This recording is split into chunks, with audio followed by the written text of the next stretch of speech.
Bonjour à toutes et à tous, bienvenue sur ce webinaire qui est en fait un webinaire deux en un qui va traiter des métiers de l'ingénieur dans l'industrie et particulièrement aussi de la QSE, de la production et de la maintenance. Ce webinaire est enregistré puisqu'il pourra être en replay à partir de la semaine prochaine sur la chaîne YouTube de Saisie. Et j'ai le plaisir de recevoir Guénaël Guillemot, qui est responsable du département industrie pour le campus Saisie de Nanterre. Alors, Guénel, d'abord, première question, c'est quoi l'industrie? Bonsoir à tous. Alors, je ne sais pas qui se cache derrière les différentes lettres. Je ne sais pas si c'est des jeunes, des plus ou moins jeunes, des gens qui connaissent l'industrie ou pas du tout.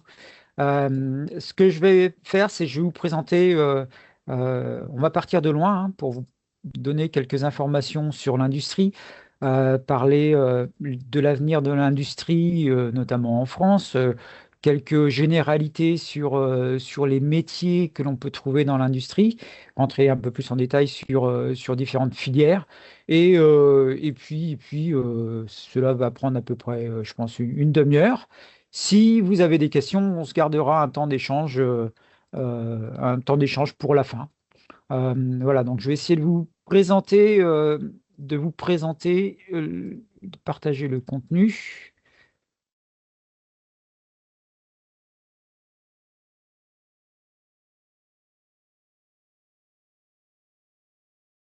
Est-ce que vous voyez mon PPT C'est parfait, Guénaël. du beau jaune poussin? Euh, donc, déjà, je vais commencer par me présenter. Donc, je suis Guénaël Guillemot. Je travaille donc à Saisie École d'ingénieurs sur le campus de Nanterre, où je suis responsable du département industrie. Ça tombe bien. Et par ailleurs, je dirige un institut qui s'appelle l'Institut de la réindustrialisation, qui, depuis maintenant une dizaine d'années, travaille sur les thématiques du renouveau industriel. Alors, pour parler de l'industrie, on va partir de loin, parce que quand je pose la question à des lycéens ou même à des gens qui ont déjà qui ont déjà eu leur bac et qui nous rejoignent, quand je leur pose la question de c'est quoi l'industrie généralement, et quelques-uns savent à peu près ce que c'est, mais je me rends compte que autour de nous, beaucoup de gens ne connaissent pas l'industrie. Si vous regardez tout autour de vous, tout ce que vous avez pratiquement autour de vous, c'est de l'industrie, ça provient de l'industrie. Et je vais vous donner deux exemples assez, comment dirais-je, bon, assez succincts et quand même voilà, assez théoriques. L'industrie, c'est ça. Vous prenez une vache, vous prenez du blé, vous prenez des tomates, et l'industrie, c'est ça, avec de la force, avec de la matière grise. Eh bien, l'industrie arrive à faire ça. Alors, si on fait juste un hamburger, c'est pas tout à fait l'industrie. C'est plutôt de la cuisine, ça peut être de l'artisanat, ça peut être quelque chose euh, que l'on fait chez soi. Ce qui caractériserait dans ce cas-là l'industrie, c'est le fait de pouvoir faire ça et le dupliquer autant qu'on veut. De manière schématique, c'est ça l'industrie. Si je prends un autre exemple, c'est vous prenez du caoutchouc, vous prenez du pétrole pour faire du plastique, vous prenez du sable pour faire du verre, vous prenez la ferrite, du fer. Eh bien, la même chose, les personnes qui travaillent dans l'industrie avec ces différents matériaux, des matières premières que l'on trouve partout sur le globe, eh bien, l'industrie arrive à faire une voiture. Bon, il y a différentes étapes effectivement, entre le caoutchouc et la voiture. Mais si vous segmentez tout ça, eh bien, ça va être l'industrie du caoutchouc qui va faire des joints, c'est l'industrie du pétrole qui va faire du plastique, qui après sera transformé, pareil avec le sable pour faire après du verre, et toute la métallurgie, eh bien, la métallurgie part de ça pour pouvoir faire les différents composants d'une voiture. Si vous faites une voiture, alors un seul exemplaire, déjà, c'est un peu compliqué, mais l'industrie, c'est pouvoir dupliquer ça autant de fois que l'on veut et produire les millions de véhicules qui sont produits chaque année en France. Pardon, dans le monde. En France, ça ferait beaucoup. Voilà entre guillemets comme introduction ce qu'est l'industrie. Et donc, quand vous regardez autour de vous, là, je suis sur mon bureau, entre mon téléphone, mon ordinateur, les stylos, les crayons, le papier, tout ça, ça provient de l'industrie. Et donc, les métiers d'industrie, c'est tous les métiers qui sont dans ce contexte-là et qui permettent la réalisation de tous ces éléments. Alors, d'une manière un peu plus chiffrée et plus prosaïque, hein, l'industrie, si on regarde juste l'industrie en France, c'est un élément moteur de notre économie. À peu près 10%, alors ça varie, c'est tombé à 10%, mais ça remonte à 11%, 12%, des actifs travaillent dans l'industrie. Une personne sur 10 travaille dans l'industrie. Il y a 40 ans, c'était beaucoup plus, hein, c'était 3 ou 4 personnes sur 10 travaillaient dans l'industrie. Donc effectivement, l'industrie a un peu disparu sous cette forme-là depuis quelques décennies. Mais ça contribue effectivement. Alors là, vous avez un chiffre qui date un peu de 2021 avec à peu près un peu moins de 300 000 entreprises de la petite structure au méga groupe qui travaillent dans l'industrie avec un chiffre d'affaires, effectivement, qui est un chiffre d'affaires important. Et c'est intéressant, l'industrie, parce qu'on crée de la valeur. Et la valeur créée par l'industrie, hein, comme toutes les industries, que ce soit le tourisme ou l'industrie, les différentes formes d'industrie, ça crée de la valeur et ça permet de financer les dépenses d'un pays. D'où l'intérêt de développer l'industrie. Alors, les, si on zoome encore un peu sur l'industrie, c'est un gros, j'allais dire une grosse patate, mais c'est pas forcément la bonne image. C'est un gros paquet avec plein de choses à l'intérieur. Et quand on parle d'industrie, finalement, on ne voit pas forcément tout ce qu'il y a à l'intérieur. L'industrie, la première industrie en France, celle qui d'ailleurs exporte le plus, c'est l'industrie agroalimentaire. Alors, on n'exporte pas forcément, comme sur la photo, là, des petits plats. Par contre, l'industrie viticole est toujours une industrie importante en France et qui permet d'exporter, d'être numéro un dans les exportations de l'industrie. On a tout ce qui est métallurgie et produits métalliques. Et là, effectivement, je parlais de la voiture, hein, il y a tous les composants issus de la sidérurgie, les ressorts, tout cela, ça fait partie de l'industrie et ça représente à peu près un dixième de l'industrie en France. Et si on déroule, on a l'industrie automobile qui représente 7%, ou qui représentait il y a quelque temps 7%, l'industrie aéronautique aussi, et quand vous faites le total, eh bien, euh, oui, j'oubliais l'industrie pharmaceutique, bien sûr, qui est aussi une industrie importante. Euh, et puis tout le reste, c'est 52%. Donc vous voyez, quand on parle d'industrie, on parle de, tous ces, de toutes ces entreprises, de toutes ces productions, avec des productions qui sont souvent mises en avant, hein. Là, les principaux, quand on parle d'industrie, les mots qui viennent en premier, c'est effectivement industrie automobile, aéronautique, industrie pharmaceutique, l'agroalimentaire aussi, mais la moitié de l'industrie en France, eh bien, ce sont des choses que l'on ne voit pas forcément au quotidien, hein. L'industrie, je parlais des ressorts, tout ce qui est métallurgie, mais l'industrie des composants plastiques, l'industrie des luminaires, l'industrie des caoutchoucs dont je parlais tout à l'heure. Il y a plein d'entreprises industrielles et toutes ces entreprises, hein, ça fait, comme je précisais auparavant, à peu près 300 000 entreprises en France. Alors, une, une question qu'on peut se poser, c'est est-ce que ça vaut le coup d'aller dans l'industrie? Je disais que l'industrie avait représenté à peu près, allez, un tiers des emplois il y a une quarantaine d'années. Le nombre d'entreprises en France a disparu, mais depuis maintenant une dizaine d'années, on reparle, on n'avait pas parlé depuis longtemps d'industrie, on reparle de réindustrialisation. Et là, vous voyez, c'est juste des extraits de journaux télévisés ou des choses qui ont été piochées à droite à gauche sur Internet. Mais depuis une dizaine d'années, et même depuis le Covid, euh, on a redécouvert un peu les bienfaits de l'industrie pour une économie. Euh, on a des plans nationaux. Le dernier, c'est France 2030, où on investit plusieurs milliards pour redynamiser l'industrie.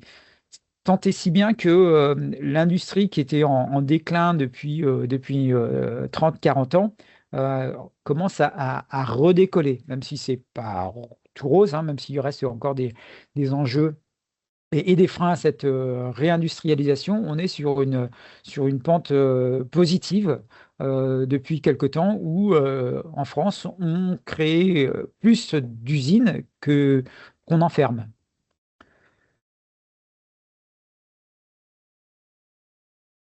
Et ça se traduit par notamment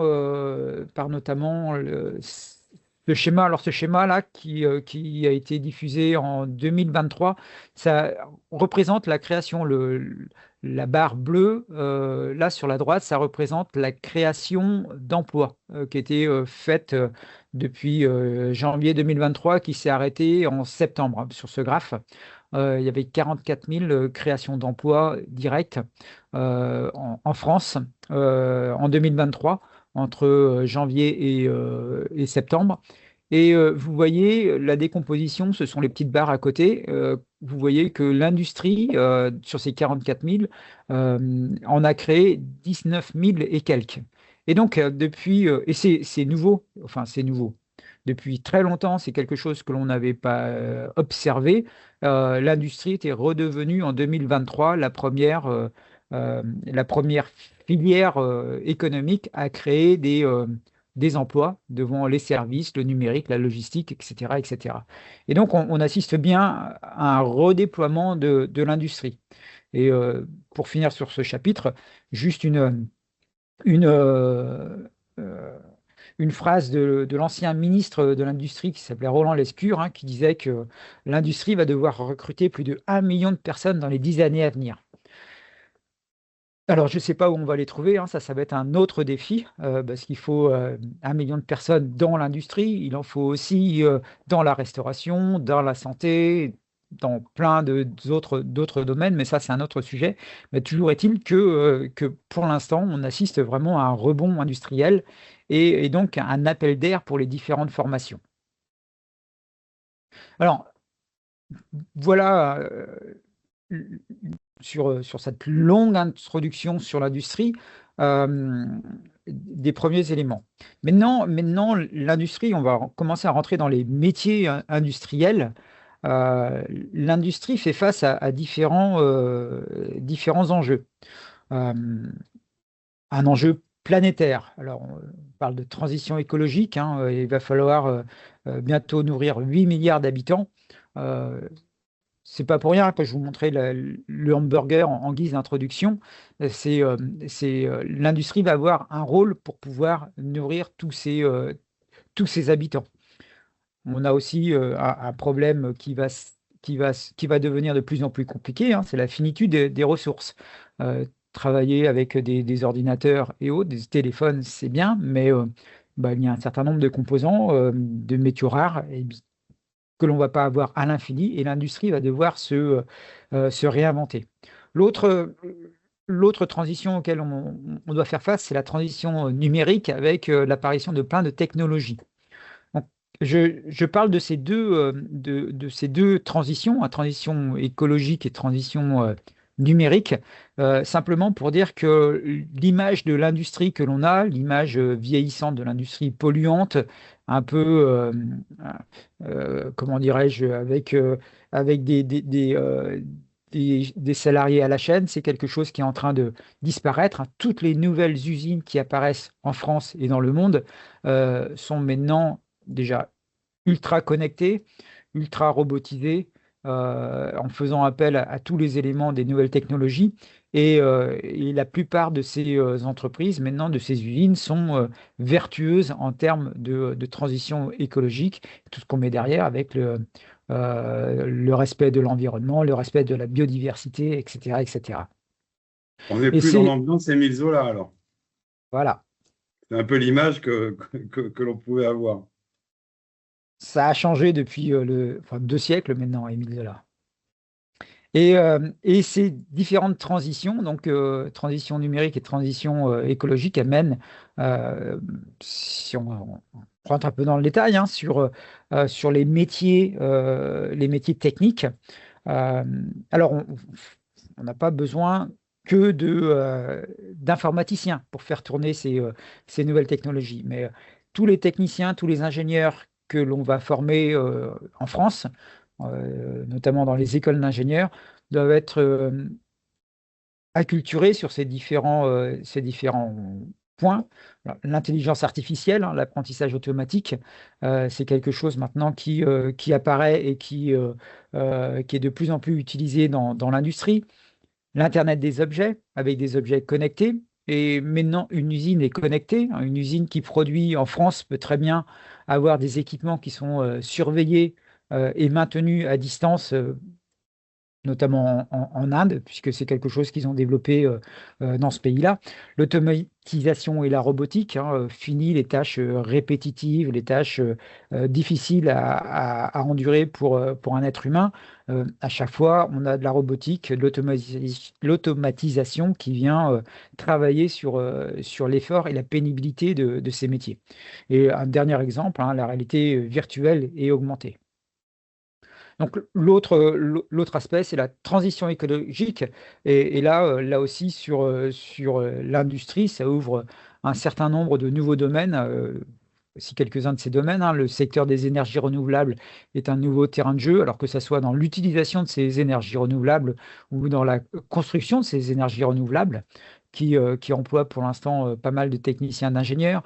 La conception durable, hors de question maintenant pour une entreprise de concevoir un produit qui soit pas recyclable, qui fait appel à des matières premières qui viennent à l'autre bout du monde. C'est quelque chose qui doit être anticipé et euh, qui doit être maintenant pris en compte. Bien sûr, le stockage de l'énergie, vous avez la mobilité durable. L'industrie va devoir prendre en compte effectivement tout ce qui est recyclage, ce que je disais avec la conception durable. Euh, eh bien, il va falloir faire avec les batteries qu'on va recycler. On va recycler des millions de batteries bientôt en France. Euh, il va falloir les réutiliser ici. On ne va pas les renvoyer, par exemple, en Chine pour les reconditionner. Donc, tout ça, ce sont des métiers, alors ce sont des domaines ou des métiers, des technologies qui impactent fortement les formations des techniciens et des ingénieurs, principalement actuellement. C'est déjà, bien sûr, la réalité depuis quelques années. Alors, je ne sais pas si derrière les écrans, ce sont des parents ou des élèves qui sont là. Ça, c'est un petit test que je fais faire quand je fais la conférence sur C'est quoi l'industrie euh, principalement à des lycéens. Je leur demande voilà, de se positionner par rapport à ces différents points. Quand on discute avec les lycéens, alors c'est pas la même génération que moi, effectivement, on n'a pas forcément les mêmes valeurs, les mêmes repères. Mais là, j'ai essayé de faire ça pour voir si ça correspondait. Ma fille qui a 13 ans a su répondre et me dire à peu près, comprenait ce que je demandais. Donc, vous pouvez faire rapidement le petit test. Si vous aimez, vous voulez travailler à l'international, si vous voulez participer ou piloter des projets, donc à chaque fois, vous calculez 3 points, 1 point, 0 point. Travailler seul, évoluer dans un contexte technologique, participer à la transition écologique, changer régulièrement de secteur, avoir un salaire au-dessus du salaire médian, concevoir, innover, faire de la recherche et du développement, avoir des évolutions de carrière. Et puis, si vous avez répondu que c'est important pour vous, eh bien, l'industrie peut être effectivement un secteur qui pourrait vous intéresser pour vos futures carrières. Travailler à l'international, c'est clair. quel que soit votre poste, technicien, ingénieur, on voit bien sur les gens qu'on forme ici, il y a énormément et de plus en plus d'opportunités à l'international. Travailler dans un pays, aller dans un autre pays, c'est quelque chose qui est accessible quand on travaille dans l'industrie. Participer ou piloter des projets, maintenant, toutes les industries travaillent en mode projet. Donc, c'est quelque chose forcément que vous serez amené à faire si vous travaillez dans une industrie. Travailler seul, un peu moins, voilà, c'est antinomique par rapport à la gestion de projet. Donc, c'est quelque chose que vous n'aurez pas forcément à faire, de travailler derrière votre ordinateur. J'ai rien contre les informaticiens, mais c'est un autre univers. Euh, un contexte technologique, participer à la transition écologique, changer régulièrement de secteur, c'est bien sûr des choses qui sont, qui sont envisageables quand on travaille dans un secteur industriel. Quand on veut travailler dans un secteur industriel, dans la production, on peut passer effectivement de l'aéronautique à l'automobile, à la production de ressorts, parce qu'il faut bien les produire, ces ressorts. Avoir un salaire au-dessus du salaire médian, l'industrie, quand je vous proposais la phrase là, de Roland Lescure sur l'industrie qui manque de bras et de cerveau, les salaires de l'industrie sont effectivement évoluent de plus en plus vers le haut. Et la pénurie entraîne effectivement un salaire de plus en plus élevé. Et après, bien concevoir, innover, de la recherche et développement, avoir des évolutions de carrière, c'est des choses que l'on trouve, que l'on peut faire effectivement dans l'industrie. Alors, ça ne veut pas dire que c'est pas envisageable quand on est dans un autre secteur d'activité, mais au moins ce sont des choses qui sont réalisables dans l'industrie. Alors, d'une manière très schématique, avant de rentrer un peu dans le détail des différents métiers que l'on propose dans les formations, alors je vais rester très global parce que là on pourrait rentrer dans beaucoup de détails, mais d'une matière très schématique, l'industrie, c'est 5 grands domaines. Alors, imaginez, concevoir, là on va avoir des ingénieurs ou des techniciens plutôt en recherche et développement, des gens qui vont avoir les premières idées, le développement de l'innovation. Ça va être un premier socle. Et une fois qu'on a l'idée, eh bien, il va falloir la développer, cette idée. C'est de la développer avec déjà au niveau de la conception, si c'est un produit, travailler en bureau d'études, avoir des techniciens, des ingénieurs qui vont travailler en bureau d'études, d'une manière bien sûr totalement maintenant virtuelle, hein, jusqu'au prototype. Même les prototypes se font d'une manière virtuelle. Une voiture maintenant, avant on prenait une voiture, on l'envoyait contre un mur pour regarder si ça tient. Maintenant tout se fait d'une manière virtuelle. On la conçoit sous ordinateur et on la projette virtuellement contre un mur virtuel pour voir si elle a tenu. C'est quelque chose que l'on sait faire. Et dans le développement, il y a aussi le lien, une fois que ce produit est conçu, comment on va l'industrialiser. Une fois qu'on l'a conçu, qu'on l'a industrialisé, eh bien, il faut le produire. Et donc, l'industrie, hein, ça reste de la production avec beaucoup de postes, beaucoup de possibilités pour être dans les centres de production, les usines de production. Alors, comme le disait Pascal Marty tout à l'heure, c'est plus 8 000 dollars. Hein, ce sont des usines maintenant qui sont robotisées. Vous devez traverser sur des passages cloutés. Autrement, vous allez couper la route à un robot. C'est ça maintenant une industrie de production. L'autre pan qui prend énormément d'importance, c'est la maintenance, maintenir l'équipement de production, puisque dans la maintenance, maintenant, on parle plus forcément de maintenance, mais de performance des équipements. Ça devient de plus en plus évolué. Tout est bien sûr virtuel. Les équipements sont connectés. La maintenance ne se fait pas forcément au pied de la machine, hein. Je vous disais l'exemple euh, qui se développe de plus en plus avec une maintenance qui est faite à l'autre bout du monde, avec des gens qui auscultent, avec de la big data, qui regardent les éléments à regarder, s'il faut rajouter de l'huile ou autre. Ça peut être fait d'une manière virtuelle et on parle de maintenance et de performance des équipements avec l'intelligence artificielle, avec la réalité virtuelle, avec la gestion de la cybersécurité. Ce sont des métiers qui deviennent de plus en plus complexes. Et l'autre point, et dans lequel on va retrouver tous les métiers, notamment de la qualité, de la sécurité, de l'environnement, aussi de QSE, de la RSE, c'est le contrôle de tous ces processus-là. Là, on va être sur des métiers de contrôle, principalement liés aux normes. Alors, si on rentre un peu dans le détail, hein, c'est pas forcément euh, exhaustif, mais euh, le premier, recherche et développement, donc avec beaucoup d'enseignants, pardon, pas d'enseignants-chercheurs, ils ne sont pas que enseignants-chercheurs, ça peut être aussi juste des chercheurs dans les différentes entreprises. Là, on est sur de la recherche, fondamentale ou pas, avec des gens qui ont généralement un cursus ingénieur, technique ou autre, et qui ont poussé jusqu'au doctorat. Les métiers après, alors je vais mettre les deux côte à côte. Euh, Là, on est dans le développement. Donc, le chercheur à côté a développé un nouveau concept. Et bien, après, on va avoir des dessinateurs, des techniciens, des ingénieurs, des designers qui vont prendre cette idée et qui vont essayer de la rendre réelle, virtuelle, faire les premiers prototypes, valider ces prototypes pour après le confier à des gens qui vont travailler sur l'industrialisation, là aussi avec des techniciens, des ingénieurs qui vont prendre ce produit et voir comment le produire en grande série. C'est toujours, hein, par analogie au hamburger que je vous présentais, le but de l'industrie, à quelques exceptions près, c'est de produire en grande quantité et de dupliquer des processus.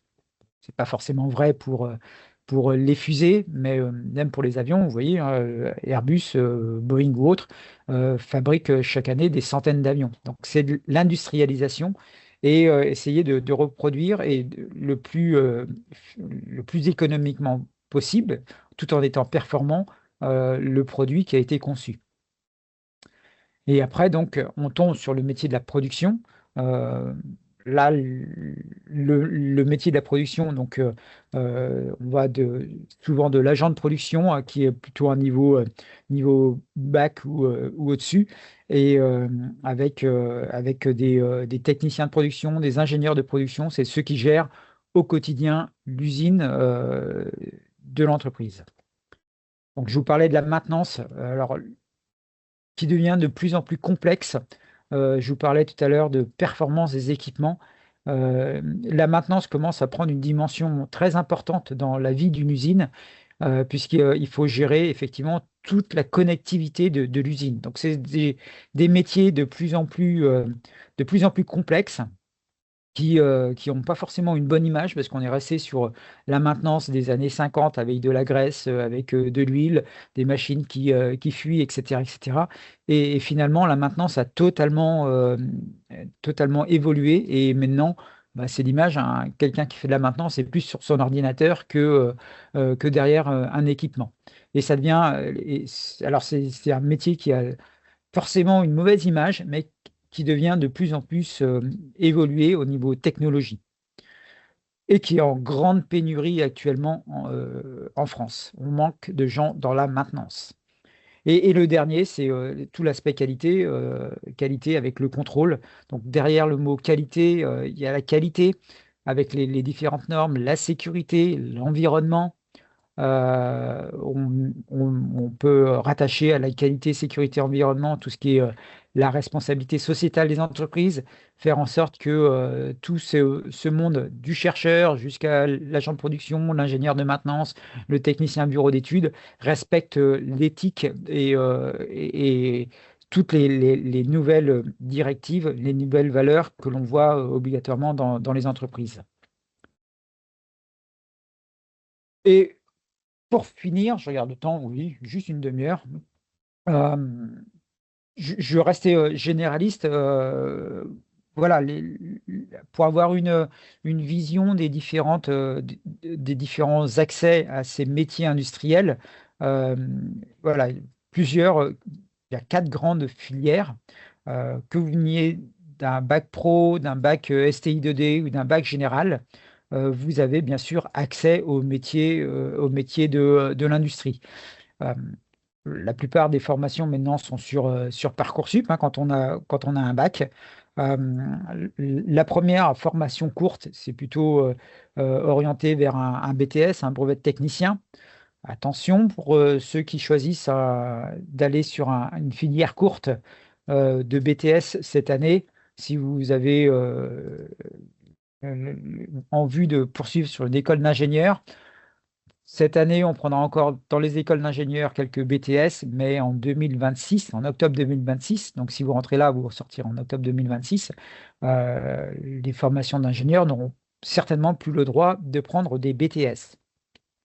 Donc, à côté des BTS, les fameux buts universitaires, où là, vous avez tous les buts de gestion de la maintenance, de gestion de la production, du génie électrique, du génie industriel, des buts qui vous permettent de faire des formations en 3 ans, poursuivre après sur un master universitaire ou au sein d'une formation d'ingénieur. Alors, sur les masters universitaires ou les masters professionnels, ça sera un but en 3 ans et 2 années universitaires. Pour une formation d'ingénieur, ça sera un but, et pour toutes les formations d'ingénieur derrière, ça sera 3 ans. Euh, à saisie, alors, les BTS, ce sont les lycées, et, les bachelors universitaires, ce sont les universités à Saisie. Et dans les écoles d'ingénieurs, on a d'autres formations qui sont accessibles sur Parcoursup. Euh, si vous voulez un cursus dans l'industrie, la classe préparatoire avec les formations d'ingénieurs, c'est la voie royale, entre guillemets, 2 années de classe prépa, 3 années de formation d'ingénieur généraliste ou de spécialité dans la mécanique, dans l'électronique, dans différents domaines. Ça permet d'intégrer des formations d'ingénieurs ou les nouvelles formations. Je dis nouvelles, les bachelors grades de licence. Ce sont des formations des écoles d'ingénieurs qui ont été créées maintenant il y a 3 ans. La première promo est sortie cette année. Et ces bachelors grades de licence, alors sur le campus de Nanterre, on a un bachelor grade de licence génie industriel. Et comme son nom l'indique, hein, c'est à vocation de former des gens pour aller dans l'industrie, qui permettent après de poursuivre soit sur un master professionnel ou aussi de raccrocher les wagons d'une formation d'ingénieur comme un but, 3 ans de grade de licence sur le campus et en apprentissage, et 3 ans de formation d'ingénieur par la suite. Voilà, j'en ai fini de cette présentation. Merci de votre attention.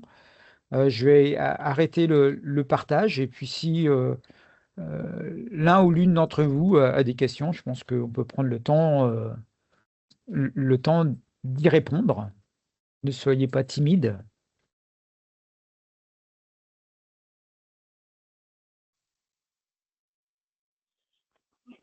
Bonjour, Bonjour.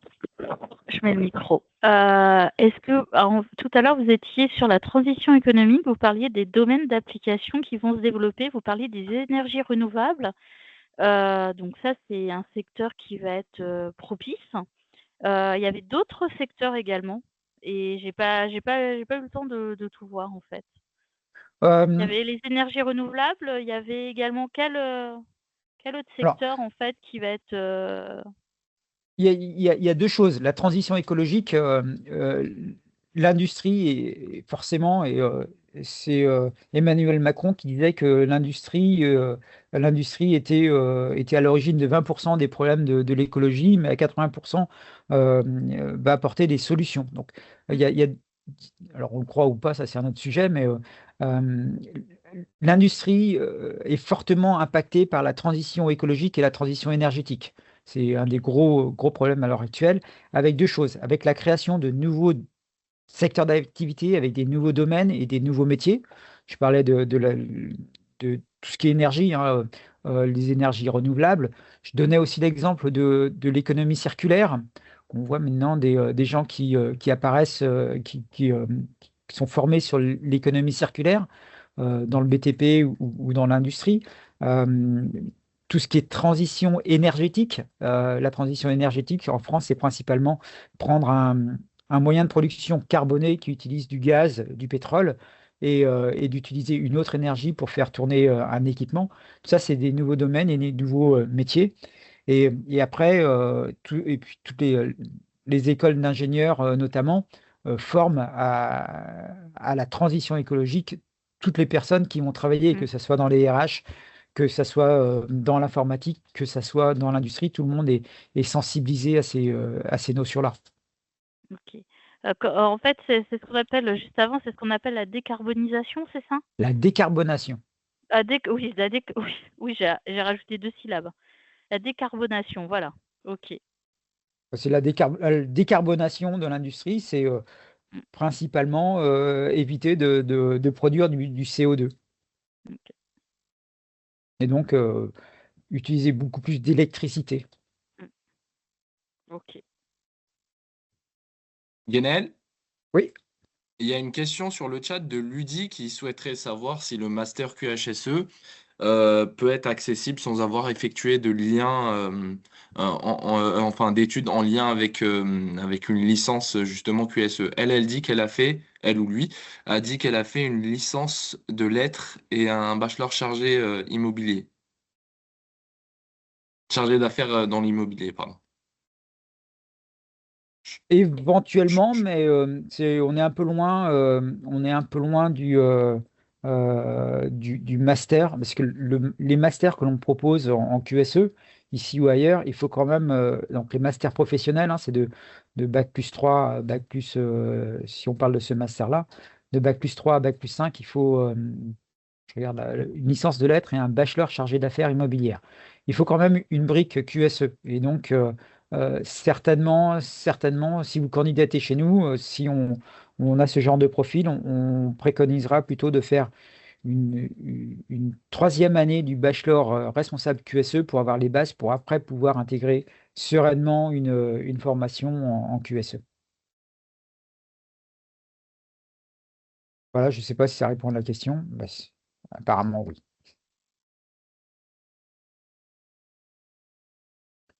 D'autres questions?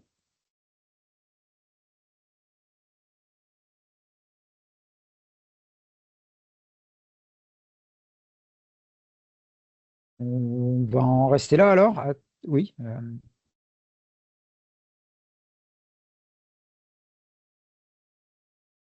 C'est une question qui va arriver. Ah.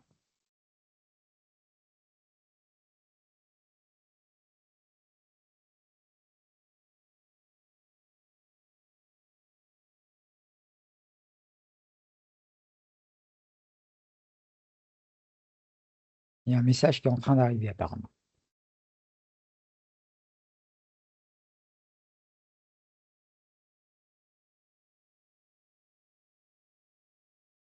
Ou pas.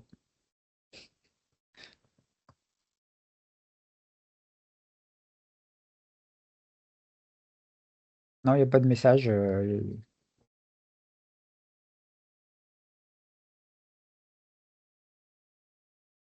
Non, apparemment, aucune question en cours. Chez toi non plus, Djilali. Non. Moi, ce que je peux faire, c'est vous laisser mon adresse mail au cas où vous avez des questions qui sont en lien avec l'inscription. Vous avez mon adresse mail sur le chat et vous m'écrivez et je vous répondrai. Voilà. Ben, écoutez, merci de votre attention. Merci de vous intéresser à ce sujet. Et puis, écoutez, bonne continuation dans vos choix d'études, dans la myriade de formations possibles. Et puis, ben, à bientôt dans l'industrie alors.